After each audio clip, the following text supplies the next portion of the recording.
Hi అండి, నమస్తే. Welcome to ఐరో హోమ్ స్టైల్ కుకింగ్. ఈరోజు చాలా క్రిస్పీగా ఉండే క్యాబేజీ బ్రెడ్ పకోడీ ఎలా తయారు చేయాలనేది చూద్దాము. చాలా బాగుంటుంది. తప్పకుండా ఇలా ట్రై చేసి ఇంట్లో పిల్లలకి పెట్టండి, వాళ్ళకి డెఫినెట్గా నచ్చుతుంది.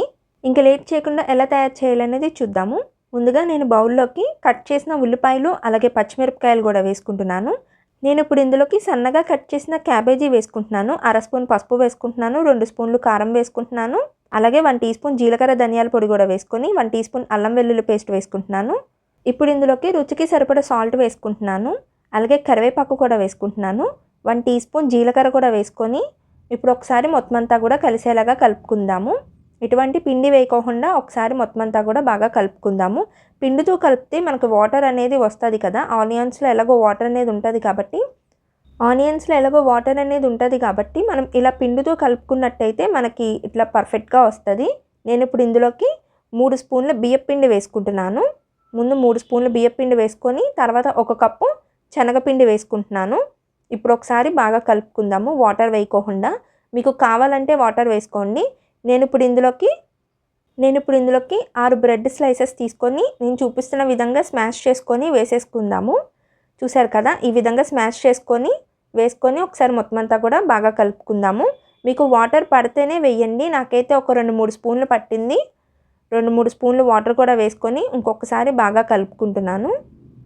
మీకు కానీ పిండి తక్కువైనట్టుగా అనిపిస్తే మాత్రం వరిపిండి అనేది కలుపుకోండి, అంటే బియ్యపిండి కలుపుకోండి కొంచెము.